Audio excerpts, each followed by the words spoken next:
शांति। ओम शांति। थोड़ा सा दिल से ओम शांति।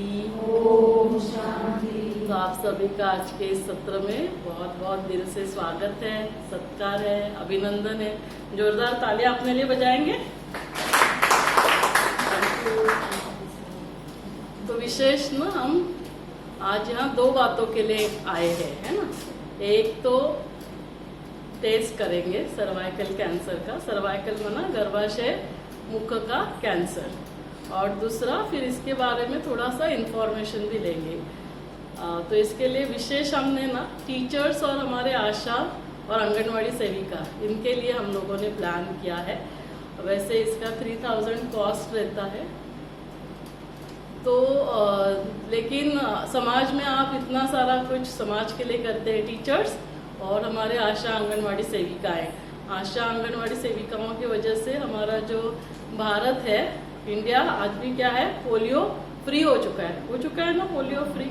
तो जोरदार तालियां एक बार इन सभी के लिए, क्योंकि गाँव में जाकर आप 2-2 बूंद देते हो। तो वैसे ही हम कोविड आया, फिर कोविड में हम सभी ने क्या किया, आवाज कोविड में हम सभी ने क्या किया, कोविड के लिए क्या किया, वैक्सीन लिया ना सभी ने। ऐसे कोई है किसने वैक्सीन लिया, थोड़ा सा हाथ लंबा ऊपर करेंगे, सभी ने लिया ना, ऑलमोस्ट सभी ने लिया, ऐसे कोई नहीं है। तो वैसे ही ये जो सर्वाइकल कैंसर है, एकमात्र कैंसर है जिसको हम प्रिवेंट कर सकते हैं। और ये आप सभी को इसीलिए इन्फॉर्मेशन दी जा रही है क्योंकि आप सोसाइटी के बहुत कांटेक्ट में रहते हैं। तो ये यदि कैंसर हमें प्रिवेंट करना है तो हमें क्या करना पड़ेगा, इसके लिए अवेयरनेस क्रिएट करना पड़ेगा। पोलियो के लिए हमने अवेयरनेस क्रिएट किया, सभी ने पोलियो वैक्सीन लिया। कोविड के लिए हमने अवेयरनेस क्रिएट किया, हमने वैक्सीन लिया। तो वैसे ये कैंसर प्रिवेंट करने के लिए हमारे पास 2 बातें हैं, एक तो टेस्ट है और दूसरा इसके लिए वैक्सीन है। अभी आप बोलेंगे टेस्ट करने से कैंसर प्रिवेंट कैसे होता है, एक नेचुरली थॉट आ जाता है माइंड में। तो सबसे पहले तो ये समझना है सर्वाइकल कैंसर होता किस वजह से है। ये ह्यूमन पैपिलोमा वायरस है ना, विषाणु के वजह से ये इन्फेक्शन होता है। और यदि इन्फेक्शन लॉन्ग टाइम के लिए रहा, रूटीनली जो भी वायरल इन्फेक्शन होते हैं, जैसे अभी हम कहीं पे जाते हैं, है ना, 5 लोग जाते हैं मान लो, तो उसमें से सभी को कोल्ड कफ होता है क्या, नहीं, सभी को नहीं होता है ना।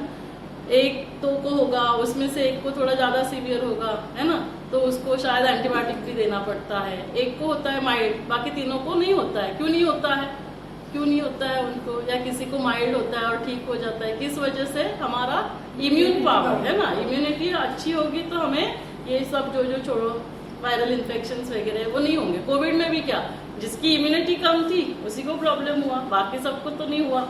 और कोविड के वजह से डेथ नहीं हुए, डेथ भी ज्यादा किसके वजह से हुए, जो डर गए, जिनकी इम्यूनिटी पावर कम हो गई, है ना।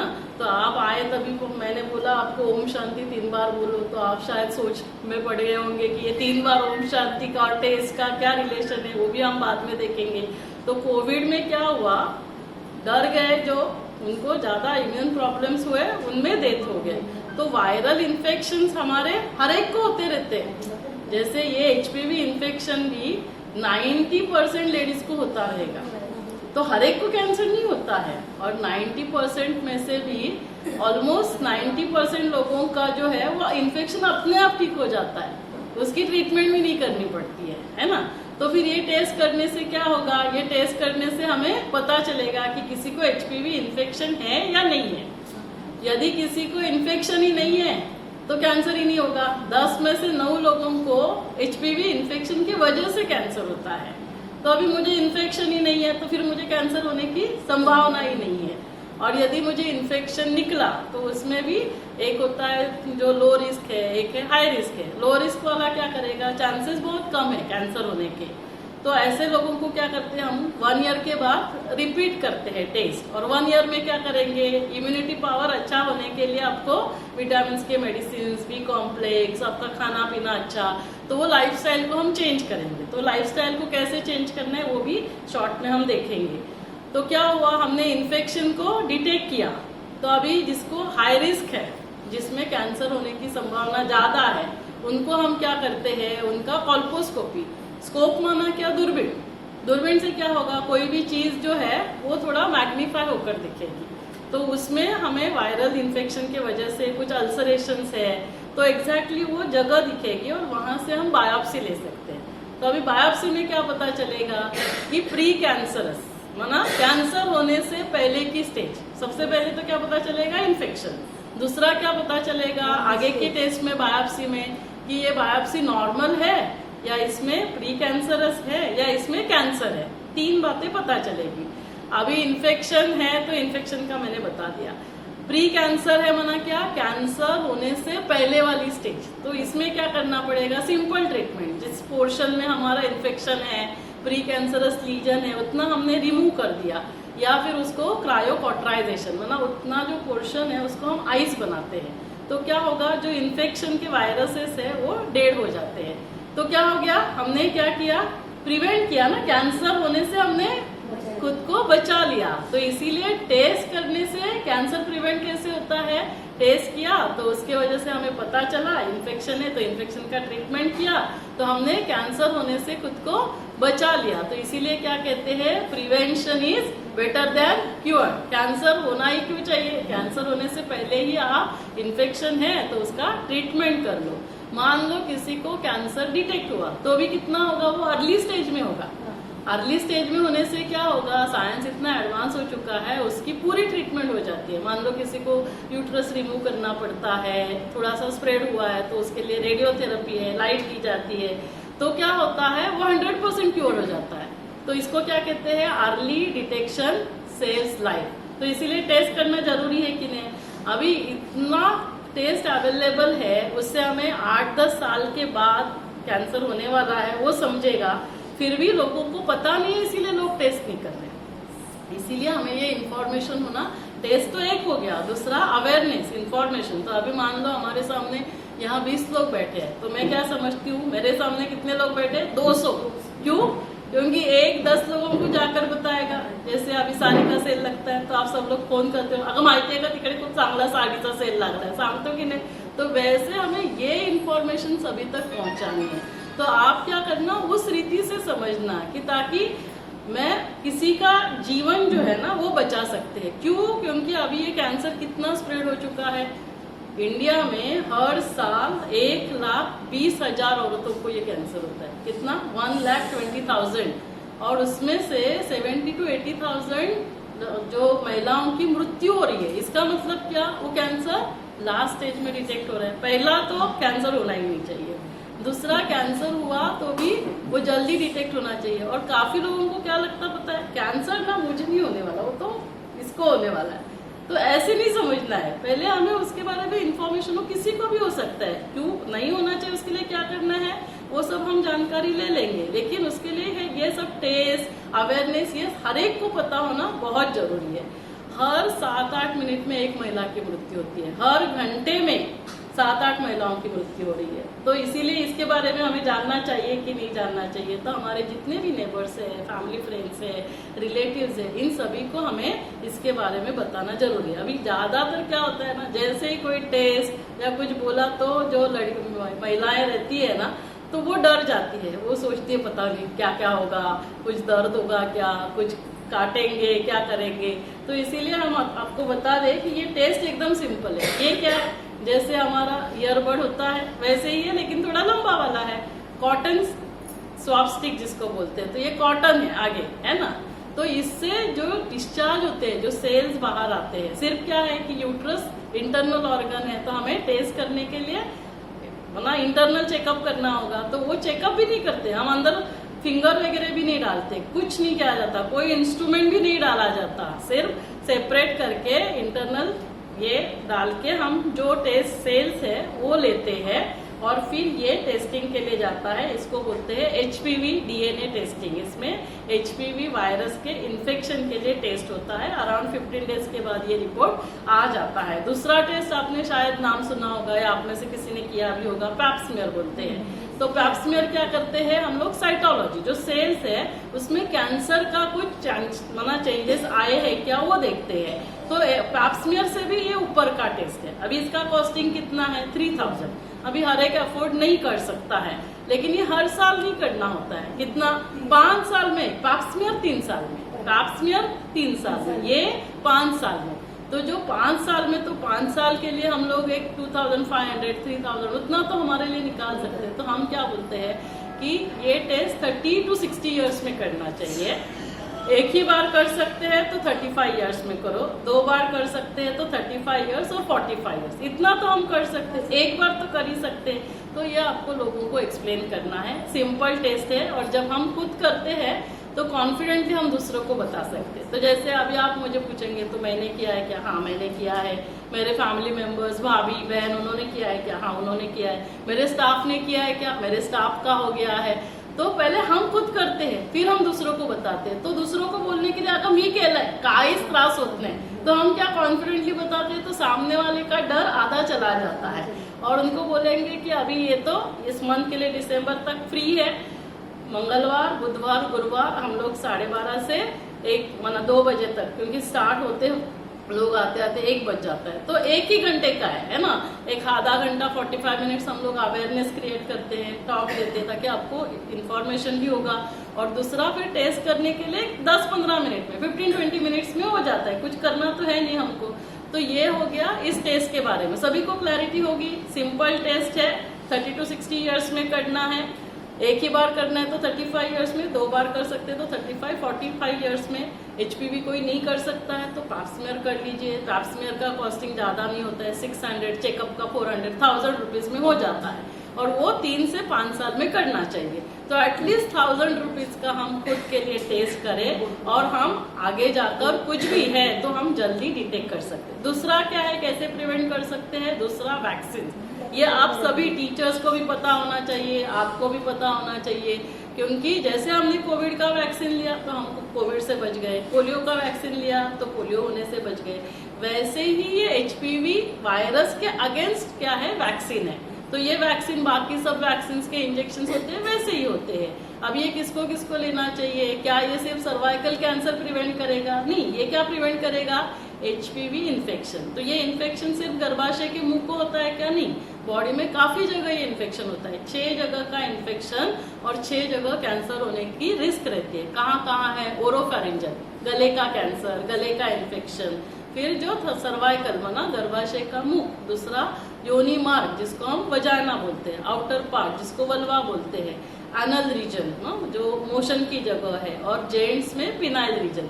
तो दोनों को लेना है। क्यों ये समझना जरूरी है? हमने सिर्फ गर्ल्स को वैक्सीन दिया, गर्ल्स का टेस्टिंग माना लेडीज का टेस्टिंग किया, लेकिन इन्फेक्शन फिर कहाँ से आएगा? जेंट्स से आएगा। तो इसीलिए ये 6 जगह का इन्फेक्शन प्रिवेंट करेगा, सिर्फ गर्भाशय के मुख का कैंसर नहीं, 6 जगह वार्ड्स वगैरह होते रहते हैं ना, तो ये सारा इन्फेक्शन इससे प्रिवेंट होता है। तो ये दोनों को लेना है। कब लेना है? बॉयज जेंट्स के लिए 9 साल से 26 ईयर्स तक। जैसे आप पेरेंट टीचर्स मीटिंग वगैरह होती है, एवरी 2 मिनट्स के लिए, 5 मिनट्स के लिए एटलीस्ट ये अवेयरनेस क्रिएट करना है। क्यों? क्योंकि हम एकमात्र कैंसर ये प्रिवेंट कर सकते हैं। और ये WHO, वर्ल्ड हेल्थ ऑर्गेनाइजेशन, जागतिक आरोग्य संगठन, इनका ये कॉल है पूरे वर्ल्ड से, है ना, पूरे विश्व से ही सर्वाइकल कैंसर फ्री होना चाहिए। लेकिन एटलीस्ट भारत तो कैंसर मुक्त, सर्वाइकल कैंसर मुक्त हो। सभी कैंसर को हम प्रिवेंट नहीं कर पाएंगे, लेकिन सर्वाइकल कैंसर को हमें प्रिवेंट करने के लिए लोगों तक ये इन्फॉर्मेशन देना बहुत जरूरी है। तो वैक्सीन बॉयज को भी लेना है 9 ईयर्स से लेकर 26 ईयर्स तक, और गर्ल्स को 9 ईयर्स से लेकर 45 ईयर्स तक। अभी कितने डोज देने होते हैं? कोई 15 ईयर्स के पहले लेगा तो उसको सिर्फ 2 इंजेक्शन लेंगे तो काम हो जाता है। एक इंजेक्शन लिया, 6 मंथ्स के बाद दूसरा इंजेक्शन। और जो 45 ईयर्स तक, 15 ईयर्स के बाद कोई इंजेक्शन लेगा तो कितने लेने चाहिए? 3 लेने चाहिए। एक लेने के बाद 2 मंथ्स के बाद दूसरा, और 6 मंथ्स के बाद हमें 3rd इंजेक्शन लेना है। चलो इतना यदि नहीं ले सकते हैं, है ना, और इसके ज्यादा कॉस्टली भी नहीं है। कितनी कॉस्ट है इसकी? 2000। अभी इसमें ये नहीं बना, वैक्सीन की कॉस्ट कितनी है? 2000। और उसमें भी हम नीर हॉस्पिटल की तरफ से क्या करते हैं? 15% डिस्काउंट देते हैं। तो कितना होगा? 1700 रुपये। अभी हम बच्चों को कुछ भी ड्रेस देते हैं, मोबाइल देते हैं, कुछ भी 1700 में आता है क्या? और 1 साल आपने ड्रेस नहीं दिया, जीन्स पैंट नहीं दिया, तो क्या फर्क पड़ेगा क्या? इतने सारे तो कपड़े रहते ही है। तो आप में से भी जिन्होंने नहीं लिया है, आप वैक्सीन जरूर लेना। 3 इंजेक्शन नहीं भी ले सकते। WHO ने काफी सारे रिसर्च किए तो उन्होंने देखा किसी ने 2 इंजेक्शन लिए उसको भी बेनिफिट हुआ, किसी ने सिर्फ 1 ही इंजेक्शन लिया उसको भी 95% बेनिफिट हो जाता है। तो आप लोगों को ये बताओ, यदि प्रॉपर करना है तो 3 लेंगे ज्यादा बेटर, नहीं कर सकते 2 लेना, 1 लेना 6 मंथ्स के बाद दूसरा, उतना भी नहीं कर सकते तो वो भी एटलीस्ट 1 इंजेक्शन हर एक को लगाना चाहिए। अभी आप पूछेंगे मैंने लिया क्या? हाँ, मैंने वैक्सीन लिया, हमारे स्टाफ ने लिया, रिलेटिव्स ने लिया, ये इतना जरूरी है। ये 2 यदि हम करते हैं तो हम खुद को सर्वाइकल कैंसर से खुद को बचा सकते हैं। अभी आप बोलेंगे कि मैंने वैक्सीन लिया फिर मुझे टेस्ट करने की जरूरत है क्या? हाँ, जरूरत है। क्यों? क्योंकि वैक्सीन जो अवेलेबल है वो 4 टाइप के अगेंस्ट वैक्सीन बना हुआ है, दूसरा वैक्सीन 9 के अगेंस्ट बना हुआ है, लेकिन वायरसेस के काफी सारे टाइप होते हैं।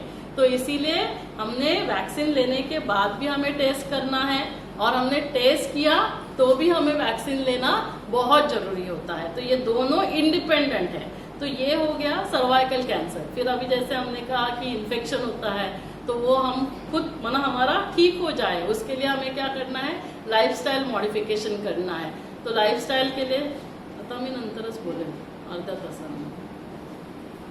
तो लाइफस्टाइल क्या होती है वो भी जानना है। 1-2 मिनट हम ब्रेस्ट कैंसर के बारे में जानेंगे क्योंकि अभी आप सब लोग इतना इकट्ठे हुए हैं क्योंकि ब्रेस्ट कैंसर अभी नंबर 1 हो चुका है। पहले क्या था? सर्वाइकल कैंसर, गर्भाशय के मुख का कैंसर नंबर 1 था, लेकिन अभी वैक्सीन आए, टेस्ट हुआ तो क्या हुआ? इसका नंबर 2 हो गया। ब्रेस्ट कैंसर काफी बढ़ रहा है। कितना हो रहा है? 1,80,000 महिलाओं को हर साल नए केसेस डिटेक्ट होते हैं और उसमें से 50% महिलाओं की मृत्यु होती है। कितने? 50%। 90,000 महिलाओं की मृत्यु ब्रेस्ट कैंसर की वजह से होती है। क्या होता है ना कि हम लोग उसका ग्रेविटी जो है, इसका सीरियसनेस जो है ना वो समझते नहीं है। अभी जो थैली का चेकअप है वो तो यूट्रस जो है, थैली इंटरनल ऑर्गन है, आप खुद से कर सकते हैं ना, स्वयं हम स्वयं की जांच नहीं कर सकते। लेकिन अभी ब्रेस्ट बताइए, ब्रेस्ट इंटरनल ऑर्गन है क्या? तो स्तन की जांच तो हम खुद कर सकते हैं लेकिन अवेयरनेस नहीं है। तो इसीलिए वो अवेयरनेस, जैसे अभी आपकी कोई किटी पार्टी होती है, कोई फंक्शन होता है, बीसी होती है, जो भी है ना, या नवरात्रि है, तो ऐसे जब भी कोई कंडीशंस होती है तो आपको क्या करना है? जहां भी महिलाएं एकत्रित होती है ना तभी आपको इसके बारे में एक 5 मिनट अवेयरनेस क्रिएट करना है कि सर्वाइकल कैंसर हम प्रिवेंट कर सकते हैं। ब्रेस्ट कैंसर के लिए हमें क्या करना है? हर मंथ 30 इयर्स के बाद हर मंथ क्या करना है? हमें खुद ब्रेस्ट चेक करना बहुत जरूरी है। हर दिन नहीं करना है, महीने में 1 ही बार करना है और वो भी पीरियड खत्म होने के बाद। तो आपको कोई उसमें स्वेलिंग दिखता है, कुछ गठान दिखती है, कुछ डिस्चार्ज आता है उसमें से, रेडनेस है, सूजन है, ऐसे कुछ है तो आपको क्या करना है? डॉक्टर्स के द्वारा जांच करनी है।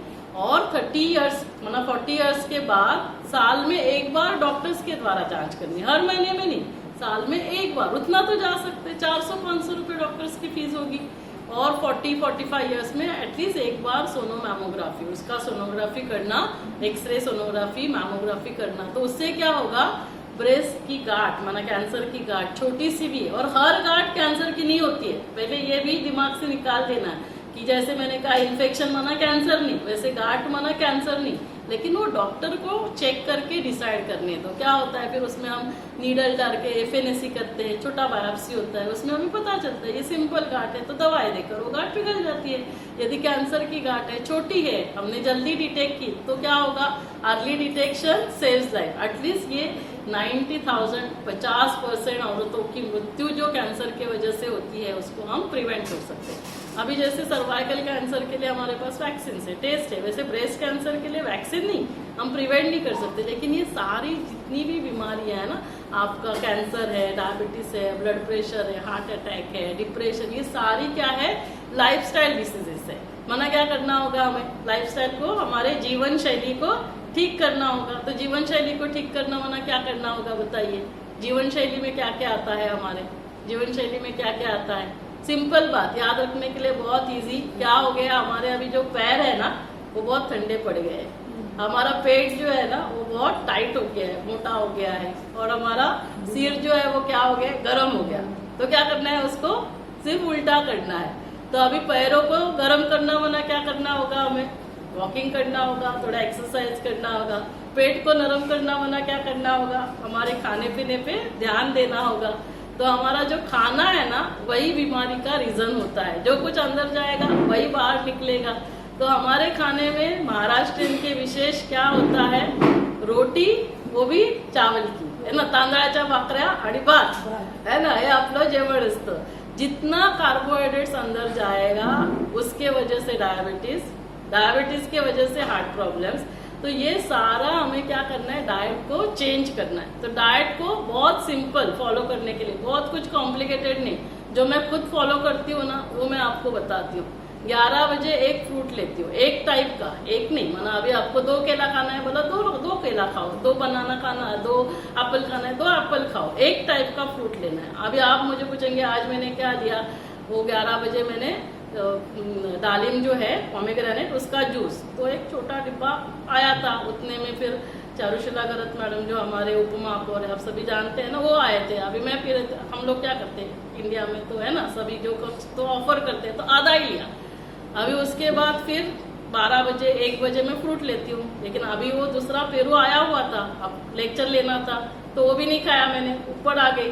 तो सुबह से कितना गया, आधा ग्लास सिर्फ क्या गया है, पोमेग्रेनेट का जूस। हमको क्या लगता है हमको बहुत काम करना है तो हमको बहुत खाना चाहिए, गलत है। जितना खाएंगे हमारे बॉडी को और एनर्जी देनी पड़ेगी ना डाइजेस्ट करने के लिए। जितना आप कम खाएंगे उतना आप हल्के रहेंगे, उतना आप एनर्जेटिक रहेंगे, उतना आपके अंदर वो एनर्जी आती है। फिर 3 बजे क्या करती हूँ, सलाद लेती हूँ। सलाद में क्या करना है, टमाटर है, गोभी है, शिमला मिर्ची है, पालक है, मेथी है। प्रोटीन्स के लिए क्या करना है, आपके ग्राउंडनट है, शेंगदाणे आणि खोबरं, ये डालना है ना। उसके लिए प्रोटीन्स के लिए बादाम, काजू, ये सब खाने की जरूरत नहीं, जो हम खा सकते हैं। तो उसमें ग्राउंडनट डालना है, कोकोनट डालना है, और ये आपको जितना चाहिए उतना लेना। फ्रूट भी जितना चाहिए ले सकते हैं, ऐसे नहीं कि कम लेना। तो ये 1 कटोरी आप अच्छे से सलाड खा लो। उसमें फिर प्रोटीन्स के लिए मूग, मटकी, जो स्प्राउट्स मोड आलेले सगळं ते टाकून द्यायचं। कोथिंबीर आहे ना, आपली जी कढीपत्त्याची पानं आहेत, पुदीना आहे, तो सगळं ते पण टाकून द्यायचं रॉ। तो क्या हो गया, हमने पूरा रॉ लिया, सलाड लिया। अभी इसको बनाने के लिए कुछ टाइम लगता है क्या, आप बताइए। उसके बाद 5 बजे दाल सब्जी जितनी चाहिए उतनी लो, और छोटा रोटी लेना है। उसमें भी रोटी किसकी, चावल की नहीं लेनी है, गेहूं की नहीं लेनी है। ये सब बीमारी की वजह है। तो क्या लेना है हमें, ज्वार, बाजरी, नाचणी, मिलेट्स, वरी, हे जे आपण काय त्याच्यातलं वापरू शकतो त्याची भाकरी घ्यायची। पण त्याच्यामध्ये पण डाळ ज्यादा लेनी है, मूंग दाल ले लो है ना, जितना 1 कटोरी ले लो, कोई बात नहीं। सब्जी सिंपल वाली सब्जी है, शिराळी, गोसाळी, काय भेंडी है, कारली है, वांग है, जे भी है ना, मूंग है, मटकी है, तो ये सारी सब्जी आपको लेनी है। सब्जी बहुत लेना, सब्जी लेना, विटामिन मिलेंगे। प्रोटीन्स के लिए आपको दाल है, और फिर रोटी छोटी लेनी है। तो ये यदि हमने ध्यान दिया, अभी क्या होगा, 5-6 बजे आपने खाया, फिर दूसरे दिन आप कब ले रहे हो, 10-11 बजे, तो कितने आवर्स का फास्टिंग हो गया, 16 आवर्स, 16 to 18 आवर्स। तो अभी आपने शरीर में सेल्स को कुछ खाने के लिए नहीं दिया, तो शरीर क्या, वो सेल्स क्या खाएंगे, आपके शरीर के अंदर जितने भी टॉक्सिन्स है, वायरसेस है, बैक्टीरिया है, आपके जो डेड सेल्स है, जिन सेल्स ने प्रोटीन्स बनाना बंद कर दिया, आपके शरीर में कैंसर सेल्स है, वो सारा वो सेल्स खा लेंगे। वो सारा शरीर की सफाई अंदर ही दिया हुआ है, मैकेनिज्म सब अंदर ही है हमारे, लेकिन हम सब गड़बड़ कर लेते हैं। क्योंकि ये गाड़ी जब बनाने वाले ने मैनुअल बनाया है, इसको क्या खिलाना है, क्या करना है, वो मैनुअल हमने कभी पढ़ा ही नहीं, इसमें कुछ भी डालते गए है ना। अभी एरोप्लेन में ऐसे ही पेट्रोल डाला, उसमें कचरा है, चलेगा क्या हो जाएगा, ओम शांति, क्रैश हो जाएगा। तो वैसे ही हो रहा है। तो थोड़ा सा अपने खाने पीने पे क्या करना है, ध्यान देना है। जितना हो सकता है हमें रॉ लेना है, नॉनवेज डाइट नहीं लेना है, हमारा शरीर उसके लिए नहीं बना है खाने के लिए। वेजिटेबल्स, स्प्राउट्स है ना, फ्रूट्स, ये सारा हमारा खाना होना चाहिए। मैंने एक शॉर्ट में इसका प्रिंट भी बनाया है, क्योंकि बहुत टाइम नहीं रहता है तो बहुत डिटेल नहीं बता सकते। तो आप जिनको भी चाहिए आप ये लेके जाना। सुबह उठकर मैं सबसे पहले ध्यान करती हूँ, मेडिटेशन, उसके बाद प्राणायाम होता है, फिर कुछ एक्सरसाइज आसन करती हूँ, थोड़ा सा स्ट्रेचिंग एक्सरसाइजेस वो भी इसमें लिखा हुआ है। आपको जिनको चाहिए आप लेकर जाइए। आपको जिनको लगता है कि क्या मैडम एक्सरसाइज करते हैं, आसन प्राणायाम हम भी सीखना चाहते हैं, आप कभी भी आओ, मोस्ट वेलकम। आप फोन करके आना। दोपहर को मुझे 1 से 4 के बीच में टाइम रहता है, वो सब सोसाइटी के लिए है ना। 1 बजे तक नीचे ओपीडी में पेशेंट आते हैं, उनको भी चेक करना पड़ता है। तो ऐसे कभी भी आपको लगता है कि आपके ग्रुप्स के साथ आप आना चाहते हैं यहाँ, तो हम जरूर मुझे तो बहुत खुशी होती है ना, किसी को मुझे जो मिला है मैं सबको दे दूं। तो ये हो गया डाइट के बारे में। अभी क्या करना है, सिर को क्या करेंगे। और ये जो मैंने फास्टिंग का बताया, इसके लिए नोबेल प्राइज मिला है, ऐसे वैसे बात नहीं है। नोबेल प्राइज उसी रिसर्च को मिलता है जो जेन्युइन रिसर्च, जिसका कुछ बेनिफिट होता है। इस रिसर्च को नोबेल प्राइज मिला है कि जो फास्टिंग करके आप सारी बीमारियों को प्रिवेंट कर सकते हैं। सिर्फ क्या होता है ना, भगवान ने हमें 2 कान दिले है ना, चांगला उपयोग करतो, एका कानाने ऐकतो, एका कानाने काढून टाकतो। तो ते तसं नाही करायचं। यहाँ से सुना, ये यहाँ पर बिठा देने का, और उसको हमारे जीवन में हमें क्या करना है, धारण करना है। करना चालू करो, जो करेगा सो पाएगा, जितना करेगा उतना पाएगा, जैसा करेगा वैसे पाएगा। तो करना है, हमको करना है, ठीक है ना। अभी आप मुझे पूछेंगे, 3 बच्चे हैं मुझे, बेटी MBBS हो गई, अभी MD ज्वाइन करेगी, 2 बच्चे जो है वो ट्विंस, एक का BBA हो गया, MBA ज्वाइन करेगा, दूसरा साइंटिस्ट बनने के लिए गया है। तो हम कितना भी ऐसे, हमारा जो एज है ना, एनर्जेटिक रह सकते हैं। एनर्जी के लिए हमें क्या अंदर डालना है ये जरूरी है। अभी लास्ट हम देखेंगे इसको क्या करना है, ठंडा कैसे रखेंगे। इसको ठंडा क्या करेंगे, इसको ठंडा रखने के लिए क्या करेंगे, एक मैकेनिज्म गॉड ने इनबिल्ट दिया है जो हर कोई करता है। कौन सा है वो मैकेनिज्म, वो कौन सा मैकेनिज्म है, वो भी बहुत अच्छे से है ना। जल्दी सोना है, जल्दी उठना है, गहरी नींद होनी चाहिए, उसमें भी हम गड़बड़ कर लेते हैं है ना। रात को तो फिर मोबाइल आ जाता है हमारे हाथ में, वो फिर पता नहीं, वही सब उसमें ही चलता रहता है माइंड में। तो वो नहीं करना है, 2 घंटा पहले मोबाइल हमें ऑफ कर देना है, वो सब नहीं देखना है। दूसरे दिन आफ्टरनून वगैरह आप दे सकते हैं। एक स्लीप है, दूसरा क्या है मैकेनिज्म। तो स्लीप क्या है, अनकॉन्शियस मेडिटेशन। आप अनकॉन्शियसली ध्यान करते हो, वो गॉड ने दिया हुआ है, कोई नहीं भी करेगा तो भी ध्यान हो जाता है। और दूसरा है कॉन्शियस स्लीप, मतलब कॉन्शियसली आप स्लीप स्टेट में चले जाते हो, उसको क्या कहा जाता है, मेडिटेशन। तो ध्यान क्यों करना है, क्योंकि आजकल क्या होता है ना, हम छोटी छोटी बातों में, किसी ने कुछ बोला नाराज होते हैं, मूड ऑफ होता है, गुस्सा करते हैं, किसी की बातें अच्छी नहीं लगती है, बातों को पकड़ के रखते हैं। तो इस वजह से क्या होता है, ऐसे जब हम करेंगे तो हमारे शरीर में हार्मोन्स रिलीज होते हैं। तो अभी जैसे गुस्सा किया तो क्या होगा, निगेटिव हार्मोन्स रिलीज होंगे। Negative hormones adrenaline, non adrenaline क्या करेंगे, आपके जो ब्लड वेसल्स है पाइप को दबा देते हैं, आपका ब्लड सप्लाई अफेक्ट होगा। अभी देखो हर एक के घर में कोविड में क्या था, ऑक्सीमीटर था, चेक करना जाकर, थोड़ा सा गुस्सा कर लेना और फिर चेक करो क्या होगा, हार्ट रेट बढ़ेगा कि नहीं, हार्ट रेट बढ़ेगा, बीपी बढ़ेगा कि नहीं, बीपी बढ़ेगा। ऑक्सीजन हमारा कम होगा कि नहीं, सैचुरेशन, ऑक्सीजन सैचुरेशन कम हो रहा है। हमारे शरीर में इतने सारे जीन्स होते, जो जीन्स हमारे कैंसर वगैरह से रिलेटेड है। तो जब हमारी लाइफस्टाइल ठीक नहीं रहती है, हेल्दी नहीं है, तो हमारे शरीर में डिसीज कॉजिंग जो जीन्स है ना, वो ओपन अप हो जाते हैं, जिससे हमें बीमारियां होती है। और डिसीज प्रिवेंटिंग जीन्स जो है वो स्विच ऑफ हो जाते हैं। तो इसीलिए हर एक को बीमारी नहीं हो रही है, जो ऐसे लाइफस्टाइल है उनको ये बीमारियां ज्यादा होती है। हार्ट अटैक इनको ज्यादा होता है, जो बार बार है ना छोटी छोटी बातों में इरिटेट होते रहते हैं, गुस्सा करते रहते हैं, है ना। कोणी काय बोललं तो हम क्या बोलते हैं, तुझी ही गोष्ट ना आयुष्यभर विसरणार नाही, मत बोलो, पकड़ के रखो। अंदर पकड़ के रखेंगे तो क्या बन जाएंगे, मराठीमध्ये काय म्हणतात, आतल्या गाठीची आहे, सगळं नुसतं पकडून ठेवते, तो अंदर क्या बन जाते हैं, गांठें बन जाती है। किसी ने, मैडम ने, सुपरवाइजर ने, किसी ने कुछ कहा, ठीक है, वहां के वहां रात गई बात गई, बातों को पकड़ के नहीं रखना है। यहाँ पे अभी डस्टबिन रखेंगे, उस पर कुछ कचरा रहेगा, 1 हफ्ते के बाद क्या होगा, वो स्मेल यहाँ से कहाँ तक जाएगा, बाहर चला जाएगा कि नहीं। 1 महीने के बाद क्या होगा, हॉस्पिटल से भी बाहर चला जाएगा। यहाँ बातें अच्छी होती है क्या, हाँ। तो ये सब बातें पकड़ के नहीं रखनी है, उससे ये सारी बीमारियां हमें होती रहती है। तो इसीलिए कुछ भी हो जाए, शांत कैसे रहना है, खुश कैसे रहना है, प्यार से कैसे रहना है, उसके लिए हमें क्या करना होगा, थोड़ा सा ध्यान सीखना होगा। अभी देखो यहाँ से आप नीचे उतरेंगे ना, नीचे गन्ने वाला दिखेगा। अभी जो गन्ना है तो वो क्रश करता है गन्ना और हमें जूस मिलता है। लास्ट 2 ड्रॉप्स आते हैं ना पूरा क्रश करने के बाद, वो कैसे रहते हैं, वो ऐसे कड़वे होते हैं, तीखे होते हैं, ऐसे होते हैं क्या, कैसे होते हैं, वो भी मीठे ही होते हैं ना। थोड़ा सा मिठास कम होगी लेकिन कड़वे तो नहीं लगते, तीखे तो नहीं लगते। क्यों ऐसे होता है, क्यों वो मीठा लगता है इतना क्रश करने के बाद भी? क्योंकि उसका त्याचा स्वभाव, त्याचा गुणधर्म, उसका ओरिजिनल नेचर क्या है, उसका ओरिजिनल नेचर मिठास। वैसे हम खुद को ही भूल गए की मैं कोण हूँ. काय होतं आता सकाळी सपोज आज तयार होऊन कॉलेजला गेले किंवा तुम्ही फील्डवर गेले तर सकाळी तयार होताना आरशामध्ये बघितल्यावर काय म्हणतो, अगं मी किती जाडी झाली, किंवा मैत्रीण बोलते ना किती जाडी झाली आहेस, काय करते, काय लक्ष देते की नाही स्वतःकडे. कोण काय म्हणतं बारीक झालं, अगं किती बारीक झाले, तर आपण काय म्हणतो हा मी जाडी झाली, मी बारीक झाली. आता बोट कापलं, सपोज सब्जी काट रहे बोट में ना अंगुली कट गई तो हम क्या बोलते हैं, ऐसे बोलते क्या, मी कापली मी कापली मी कापली असं बोलतो का. शरीर को क्या बोल रहे हैं हम लोग, मैं मोटी हो गई, मैं पतली हो गई. लेकिन उंगली को क्या बोल रहे हैं, मेरी उंगली कट गई. तो मैं अलग और उंगली अलग है कि नहीं, मैं अलग और उंगली अलग, ये समझना क्यों जरूरी है. मैं अलग, मेरा शरीर अलग है ना. ये क्या है, मेरा जैकेट है, मेरा जैकेट खराब हो गया, मेरा सिर दर्द हो रहा है, ऐसे नहीं बोलते हैं ना, मैं सिर दर्द हो रहा हूँ, मैं जैकेट फट गया, ऐसे बोलते हैं क्या.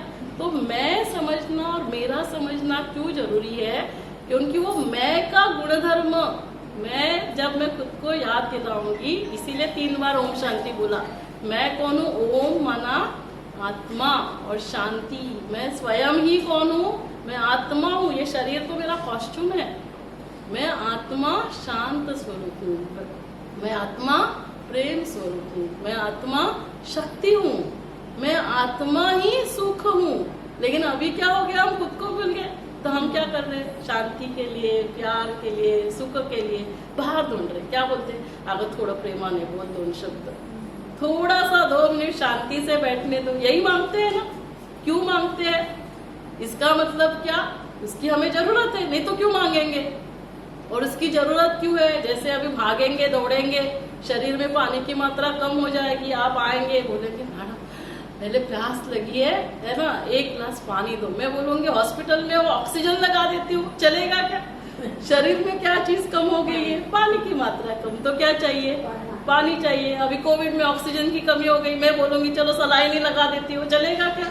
ऑक्सीजन की मात्रा तो शरीर क्या मांग करेगा, क्योंकि जिस चीज के हम बने हैं उसकी जब कमी होती है तो हम उसकी मांग करते. वैसे ही मैं कौन हूँ, मैं आत्मा हूँ. ये समझना क्यों जरूरी है. गुस्सा क्यों कर रहे हैं, यहाँ अंधकार, यदि आप आएंगे यहाँ लाइट्स नहीं है, ऑफ है, तो अंधकार है, तो आप क्या करेंगे, किसके ऊपर काम करेंगे, स्विच ऑन करेंगे ना लाइट, या मोबाइल की टॉर्च ऑन करेंगे. आप काम किसके ऊपर करेंगे, आप काम लाइट के ऊपर करेंगे. क्यों, क्योंकि अंधकार क्या है, एब्सेंस ऑफ लाइट. तो वैसे ही गुस्सा क्या, क्यों गुस्सा करते हैं, इसका मतलब मेरे अंदर शांति के प्रकाश की कमी है. तो ध्यान क्या करता है, पहले हमें याद दिलाता है कि मैं कौन हूँ, मैं हूँ ही आत्मा, मैं हूँ ही शांति, मैं ही प्यार हूँ, मैं ही खुशी हूँ. तो मुझे बाहर तो ढूंढना ही नहीं है, मुझे स्वयं को सिर्फ क्या करना है, याद दिलाना है. जैसे स्मृति वैसे स्थिति बनती है. जैसे अभी मान लो कि अभी यहाँ मैं बैठी हूँ और मुझे याद आएगा कि मैं डॉक्टर हूँ, तो मैं बोलूंगी अरे इसका ऑपरेशन करना है, इसको ब्लड चढ़ाना है, इसको डिस्चार्ज करना है. आप बोलेंगे इनको क्या हो गया. यहाँ मेरी स्मृति क्या होनी चाहिए, अभी आप आए हो, मुझे थोड़ा आपको लेक्चर देना है, अवेयरनेस क्रिएट करना है. तो यहाँ मैं कौन सी स्मृति में बैठ गई, टीचर के स्मृति में. तो मुझे वैसे स्थिति बनी. अभी मैं नीचे जाऊंगी और उनको ये सारा बताऊंगी ऑपरेशन के टाइम, तो चलेगा क्या. तो जैसे स्मृति वैसे स्थिति बनती है. तो जैसे ही मुझे याद आता है मैं आत्मा हूँ और आत्मा के ये ओरिजिनल संस्कार है. तो अभी आज से हमें क्या करना है, ओरिजिनल संस्कारों से हमें सोचना है, बोलना है और कर्म करने. जो हम सोचते, वो बोलते, वो कर्म करते, वही फिर हमारा जीवन बन जाता है. इसीलिए हमें ये आत्मा के बारे में समझना बहुत जरूरी है. 2 ही दुनिया है, एक है बाहर की दुनिया. बाहर की दुनिया में क्या है, लोग है, जहाँ आपके फैमिली मेंबर्स है, बच्चे है, माता पिता है, सास ससुर है, आप ऑफिस जाएंगे, कॉलेज जाएंगे, टीचर्स है, ये लोग हो गए। फिर परिस्थितियां आती है, इलेक्शन आता है, 2000 की नोट बंद होती है, प्रकृति में हलचल होती है। ये क्या है? बाहर की दुनिया। ये आप कंट्रोल कर सकते हैं क्या? ये कंट्रोल नहीं कर सकते। और दिन प्रतिदिन और आने वाले समय में बाहर की दुनिया आउट ऑफ कंट्रोल हो जाएगी। फिर क्या बचा? अंदर की दुनिया। अंदर की दुनिया माना क्या? मैं आत्मा, मन से क्या करती हूँ? सोचती हूँ। बाहर कुछ भी हो गया, लेकिन मैं यदि स्टेबल रहती हूँ तो परिस्थिति वैसे रहने वाली है क्या? 2000 के नोट बंद हो गए, हम भूल भी गए, है ना? लेकिन उस समय तो हमें क्या करना है? जो भी परिस्थितियां आएंगी तभी हमें शांत रहना है, स्टेबल रहना है। क्यों करना है? जैसा हम सोचेंगे वैसे हमारे हार्मोन्स, वैसे हमारे जीन्स वो रिएक्ट करेंगे। हमारे शरीर में इम्यून पावर कम होगी, हमें बीमारियां होंगी। जो हम सोचेंगे उसका असर मेरे शरीर पर। म्हणून क्या म्हणतो? मन तंदुरुस्त तो तंदुरुस्त। तो आप समझ रहे हैं ना कि मैं आपको क्या बताने की कोशिश कर रही हूँ, क्यों हमें मन के बारे में जानना है। आप सभी को एनसीडीज है। एनसीडी माना क्या? Non communicable diseases. किस वजह से होती है? क्या बीमारियां होती है? मानसिक। लेकिन हमको मन के बारे में ही पता नहीं, हम किसी को मन के बारे में बताते ही नहीं है। उस मन को ठीक कैसे करना है वो भी नहीं बताते, तो हमारी मानसिक बीमारियां कैसे ठीक होगी? और आने वाले समय में WHO कहता है depression is going to be number 1। हम बोलते हैं लेकिन उसके लिए कुछ करेंगे नहीं तो वो ठीक कैसे होगा? समझ रहे हैं ना? तो इसीलिए हमें खुद के बारे में, क्यों? क्योंकि मैं जब खुद को जानूंगी तो मैं आत्मा 3 सूक्ष्म शक्तियों से कार्य करती हूँ। जैसे मेरा शरीर आंखों के द्वारा देखता है, कानों से सुनता है, मुख से क्या करता है? बोलता है। तो मैं आत्मा मन से सोचती हूँ। अभी कुछ हो जाता है, हाँ, किसी को बहुत ही एकदम निगेटिव सोचने में लग गया, क्या करते बच्चे? फिर सुसाइड कर लेते। तभी उनको कौन बचाएगा? उनके मन में एक थॉट आएगा, अरे कोई प्रॉब्लम नहीं, अगले साल हम बहुत अच्छा कर सकते। वो खुद को सुसाइड करने से प्रिवेंट कर सकता है। इसीलिए ये सब बातों के बारे में हमें खुद को भी मालूम होना चाहिए, हमें बच्चों को भी सिखाना है। तो तभी मन को हम क्या कर सकते हैं? शक्तिशाली बना सकते हैं। तो मन से सोचते हैं, बुद्धि से निर्णय लेते हैं। मन ने सोचा लेकिन बुद्धि शक्तिशाली है, बुद्धि उसको प्रिवेंट कर सकती है। और जो कर्म हम करते हैं वो संस्कार बनते हैं। तो इसलिए मैंने क्या कहा, जो ओरिजिनल संस्कार है तो वो हर एक के पास है। ऐसे नहीं कि भगवान ने वो दिए नहीं है। वो ओरिजिनल संस्कार क्या है? ज्ञान, पवित्रता, शांति, प्यार, सुख, आनंद और शक्ति। आत्मा इन 7 संस्कारों से बनी है और यही संस्कारों की एनर्जी हमारे शरीर को चलाती है। जब हम शांत रहते हैं हमारे फेफड़े बहुत सुचारू रूप से काम करते हैं। जब आप गुस्सा करेंगे तो क्या होता है? आप हाइपर वेंटिलेट करते हो ना, आपका ब्रीदिंग रेट बढ़ता है। जब छोटी छोटी बातों में आप, है ना, नफरत है तो क्या होगा? इरिटेट होते रहते हैं। ऐसे लोगों को हार्ट अटैक आता है। ब्रह्मा कुमारीज में बहुत अच्छा प्रोजेक्ट चलता है जिनको हार्ट अटैक आता है। और जो क्या है ट्रीटमेंट आज के डेट में? जब हार्ट अटैक आता है तो एंजियोग्राफी करेंगे, ब्लॉकेजेस है तो एंजियोप्लास्टी करेंगे, बाईपास करेंगे। लेकिन कोई कोई नहीं कर सकते, माना वो अफोर्ड नहीं कर सकते, या कोई कोई डरते, बोलते मरूंगा तो भी चलेगा लेकिन ऑपरेशन नहीं करूंगा। ऐसे लोगों को 7 डेज के लिए ब्रह्मा कुमारीज का हेडक्वार्टर माउंट आबू में रखते हैं। और वहां पर जैसे अभी हमने थोड़ा डाइट के बारे में, एक्सरसाइज, मेडिटेशन के बारे में जाना, वैसे वहां उनको सिखाया जाता है। उससे विदाउट एंजियोप्लास्टी बाईपास हमने उनके हार्ट अटैक को ठीक किया। और ये रिसर्च कौन कर रहा था? Coordinate doctor APJ Abdul Kalam. ऐसे ही हवा में बातें एक्सेप्ट करेंगे क्या? चलो आए, लोग आए, बताया, ऐसे थोड़ी होता है। ऐसे नहीं होता है। Doctor APJ Abdul Kalam scientific man, कितने उनको डॉक्टरेट मिली है? कोई गेस कितने डॉक्टरेट्स मिले? गूगल सर्च करना, 47 डॉक्टरेट जिसको मिले। उसने इस रिसर्च को 1998 से ये रिसर्च चला और आज पूरे विश्व को ब्रह्मा कुमारी ने 17,000 पेशेंट्स के ऊपर हमने ये रिसर्च किया। 1-2 पेशेंट्स के ऊपर नहीं, जिस विदाउट एंजियोप्लास्टी बाईपास हमने इनको ठीक किया। जोरदार तालियां एक बार इस रिसर्च के लिए, ब्रह्मा कुमारी के लिए, डॉक्टर APJ अब्दुल कलाम के लिए। कहीं ना कहीं छोटा बच्चा रहेगा अभी, वो वहां पे भी ग्रेट कार्य करते होंगे। तो ये डॉक्टर जो थे, डॉक्टर APJ सतीश गुप्ता, ये हमेशा बोलते थे यदि खोल दिया होता दिल, सभी सुन रहे हैं ना, यदि खोल दिया होता दिल अपना अपनों से तो ना खोलना पड़ता दिल औजारों से। क्यों एंजियोप्लास्टी करो, बाईपास करो? फ्रेंड्स, ब्लॉकेजेस यहाँ बाद में आते, ब्लॉकेजेस यहाँ होते हैं। मन के ब्लॉकेजेस को हमने ठीक नहीं किया, यहाँ का ठीक किया तो वो वापस आएगा। कैंसर का हमने ट्रीटमेंट किया लेकिन यहाँ की गांठें नहीं खोली, कैंसर वापस आएगा। और इसीलिए डाइट, एक्सरसाइज और ध्यान, इन तीनों के बारे में जानना और स्वयं के जीवन में धारण करना, लोगों को बताना बहुत बहुत जरूरी है। तो इसीलिए क्या करेंगे, इसकी बैटरी को चार्ज करेंगे। तो इसका परिचय होना चाहिए। क्या है इसका परिचय? नाम क्या है? आत्मा। जैसे मेरा नाम, शरीर का नाम क्या है? शुभदा, वैसे इसका नाम क्या है? आत्मा। कैसा है? परिचय में क्या क्या बताते हैं? नाम, फोटो, क्वालिफिकेशन, क्या करते हैं, डेजिग्नेशन या ऑक्यूपेशन, रहते कहाँ है। तो आत्मा पॉइंट ऑफ लाइट, दिखाई नहीं देती है, अंदर प्रवेश करती है, शरीर से निकलती है, निकल गई, ओम शांति। यहाँ पे ये शरीर है, आंखें देखेगी क्या, कान सुनेंगे क्या, तो इन आंखों से देखने वाला कौन है? वो चला गया। तो इसीलिए उसके बारे में, क्योंकि वही सोचने वाली शक्ति, वही देखने वाली शक्ति, वही सुनने वाली शक्ति है। तो मैं कौन हूँ? आत्मा हूँ। दूसरा क्या है? पॉइंट ऑफ लाइट हूँ। तीसरा क्वालिफिकेशन क्या? 7 गुणों से बनी हूँ। ज्ञान, पवित्रता, शांति, प्यार, सुख, आनंद और शक्ति, सभी का एक दूसरे के साथ, शरीर के साथ कनेक्शन है। अभी बहुत समय नहीं रहता इसलिए मैं बहुत डिटेल में नहीं जा रही हूँ। आप मेरे वीडियोस यूट्यूब पे देख सकते हैं, उसमें डॉक्टर शुभदा नील मेडिटेशन वीडियोस डालेंगे तो पूरा वन डे आत्मा के ऊपर, फिर परमात्मा, ये पूरा दिया हुआ है। तो आप हर दिन थोड़ा थोड़ा देख सकते हैं, या जो भी ब्रह्मा कुमारी मेडिटेशन आप डाल सकते हैं। तो 7 गुणों से मैं बनी हूँ। कर्म क्या करती हूँ मैं? क्वालिफिकेशन, ऑक्यूपेशन क्या है? मन से सोचती हूँ। यदि मन से मैंने अच्छा सोचा तो क्या करेंगे? कर्म भी अच्छे ही होंगे, हमारा जीवन अच्छा होगा। तो मन से सोचती, बुद्धि से निर्णय लेती और अच्छे कर्म, तो अच्छे संस्कार बनते हैं। रहती कहाँ है आत्मा? दोनों आंखों के मध्य में। जहाँ आप सभी ने तिलक लगाया है, वो तिलक क्यों लगाया जाता है? कभी भी हमने सोचा नहीं। ये खुद को रिमाइंड करने के लिए कि मैं कौन हूँ? मैं आत्मा। कैसी हूँ? आत्मा। मैं ही शांति हूँ, मैं ही प्यार हूँ, मैं ही सुख हूँ, मैं ही शक्ति हूँ। तो अभी क्या करना है? इसको हमें चार्ज करना है, क्योंकि ये मोबाइल की बैटरी डिस्चार्ज हो चुकी है। तो चार्ज कैसे करेंगे? पावर हाउस होता है ना।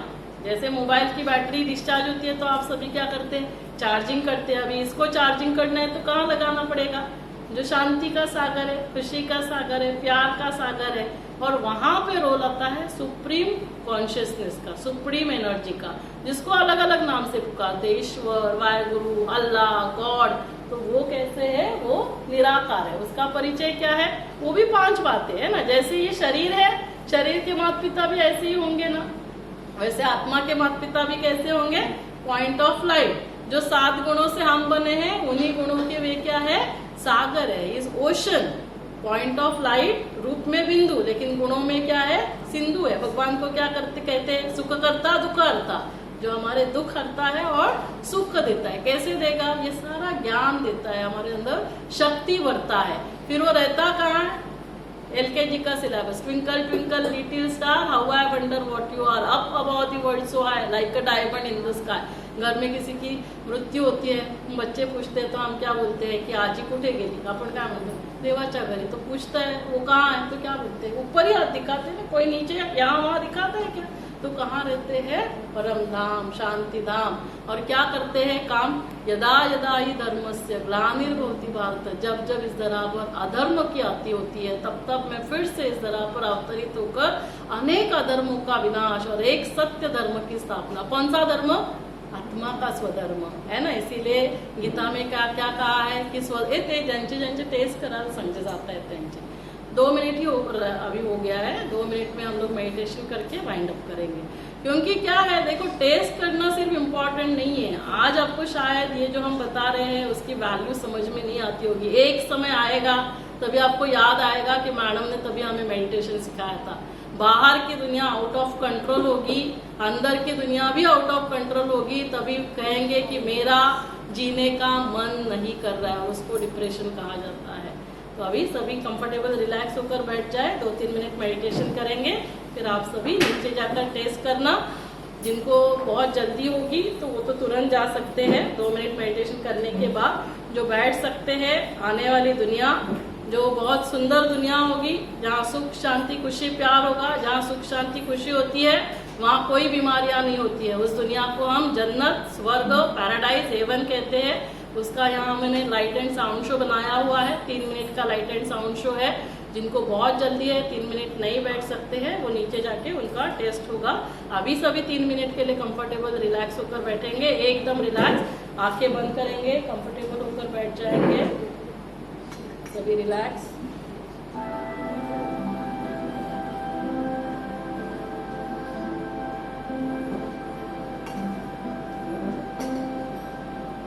आंखें बंद।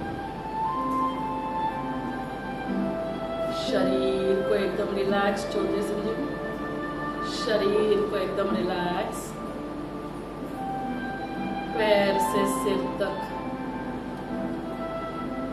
मेरा शरीर कंप्लीटली रिलैक्स, मन शांत।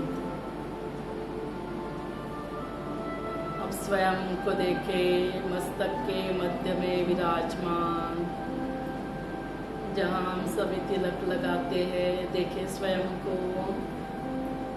मैं एक चैतन्य शक्ति आत्मा हूँ, इस शरीर को चलाने वाली शक्ति हूँ,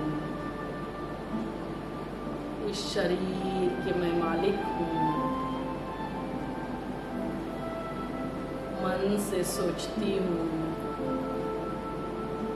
बुद्धि से निर्णय लेती हूँ, मैं आत्मा सतोगुणी हूँ, मैं ही शांति हूँ, प्यार हूँ, खुशी हूँ, मैं ही शक्ति हूँ। परम पिता परमात्मा गॉड फादर, जिन्हें हम बहुत प्यार से फादर माना बाबा कहते हैं, वो भी मेरे समान रूप में बिंदु है, लेकिन गुणों में सिंधु है। Is ocean, ocean of love, ocean of happiness, ocean of peace. मेरे पिता शांति के सागर है, प्यार के सागर, सर्वशक्तिमान, सुख करता दुख हरता है वे। उन्हें बहुत प्यार से याद करने से मैं आत्मा शांति, खुशी, प्यार से भरपूर हो रही हूँ। धीरे धीरे ये प्रकंपन मुझ आत्मा से मेरे शरीर में प्रवाहित हो रहे हैं और मेरा शरीर स्वस्थ बनते जा रहा है। मैं स्वस्थ हूँ, सुरक्षित हूँ। ये परमात्मा शक्तियाँ मेरे परिवार के सभी सदस्य, मेरे बच्चे, माता पिता, सास ससुर, पति, सभी को मिल रहे हैं और सभी स्वस्थ है, सुरक्षित है। आज से मैं शांति, खुशी, प्यार से ही सोचूंगी, बोलूंगी।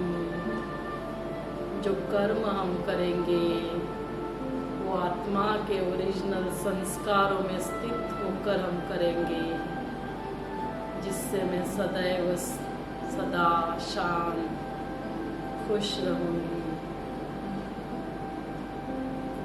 आज से मेरे साथ, मेरे परिवार वालों के साथ सब कुछ अच्छा ही होने वाला है। परमपिता परमात्मा हर पल मेरे साथ है, तो हर कार्य में सफलता हुई पड़ी है। परमात्मा का दिल से धन्यवाद, मुझे अपना बनाने के लिए, मेरा भाग्य बनाने के लिए। आज से ही समय निकाल कर रोज रात को सोने से पहले, रोज सुबह उठते ही ऐसे ध्यान, राजयोग मेडिटेशन हम जरूर करें। 5 मिनट, 10 मिनट अपने समय अनुसार, जिससे मेरा मन शांत होगा, खुश रहेगा, शरीर स्वस्थ होगा, मेरे रिलेशंस, संबंध बहुत अच्छे प्यारे होंगे और मेरा घर स्वर्ग बन जाएगा जहाँ शांति, खुशी, प्यार होगा। ऐसे हर घर स्वर्ग बनने से ये धरा फिर से स्वर्ग बन जाती है। कितनी बड़ी बात, मेरा कितना बड़ा योगदान। आप सभी का बहुत बहुत दिल से धन्यवाद अपना अमूल्य समय देने के लिए। हम लंबी गहरी सांस लेंगे, 3 बार ओम की ध्वनि करेंगे। लंबी गहरी सांस सभी साथ में करेंगे।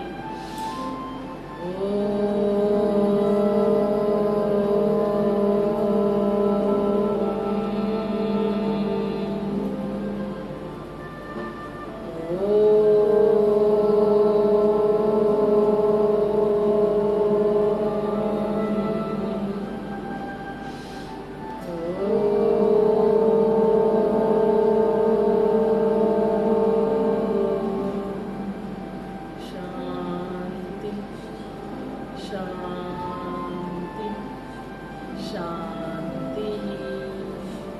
दोनों हाथ एक दूसरे के ऊपर रब करना, ये पॉजिटिव एनर्जी पूरे शरीर में प्रवाहित करना। थोड़ा फेयर एंड लवली लगाना, यहाँ पे भी लगाना। फेस को लगाते हो तो यहाँ भी लगा लेना। सभी के साथ फेयर, सभी के साथ लवली रहेंगे। थैंक यू सो मच, आप सभी आए यहाँ पर। तो जाते समय कुछ 2-3 बातें हमने वहाँ रखी है, जिनको चाहिए आप जरूर लेके जाना। डाइट चार्ट, योगा, कैंसर के लिए जो टेस्ट हो रहा है आप औरों को दिखा सकते हैं। कैंसर के बारे में बातें जो अभी हमने की, कुछ मेडिटेशन की बातें जो हमने अभी थोड़ा आत्मा स्वयं के बारे में, परमात्मा के बारे में जाना। फिर यहाँ ऐसे ही हम सेशंस एक्सपेक्टेड मदर्स के लिए भी करते रहते हैं, आप उनको भी भेज सकते हैं। फ्री सेशंस होते हैं once in a month, 3rd 4th Sunday 9 to 1। इसका यूट्यूब चैनल है, जैसे अभी हमने ये सेशन लिया वो भी आप देख सकते हैं और उनको भेज सकते हैं। जिनको प्रेगनेंसी नहीं होते हैं उनके लिए हम IVF OPD भी यहाँ पे फ्री रन करते हैं, ट्वाइस इन अ मंथ है ना। आजकल IVF वगैरह भी काफ़ी लोगों को लगता है, तो 1st and 3rd वेडनेसडे ये 2:30 होता है। यहाँ योगा क्लासेस फ्री होते हैं, एवरी सैटरडे होते हैं शाम 5 से 6 बजे। तो जो भी आना चाहते हैं आप जरूर ये सभी प्रोग्राम्स के लिए आना। अभी आप में से जो जाना चाहते हैं, नीचे टेस्ट होगा आप सभी का, और जो वेट करना चाहते हैं वो 3-4 मिनट का लाइट एंड साउंड शो है। स्वर्ग आने वाली दुनिया कैसे होगी, जहाँ सुख शांति खुशी होगी, आप देख सकते हैं। बाकी आप जा सकते हैं। Thank you so much. आप में से मुझे लगता है बांस स्कूल से आए हैं ना, तो एक आध आप यहाँ आ जाइए। और एक आशा सेविका, हम उनका जरूर सत्कार करेंगे। एक शिव बाबा जी को, एक लक्ष्मी नारायण जी देंगे। तो आप में से जो सीनियर है एक आइए आगे। एक लक्ष्मी नारायण आइए, एक आशा सेविका और एक बांस स्कूल से।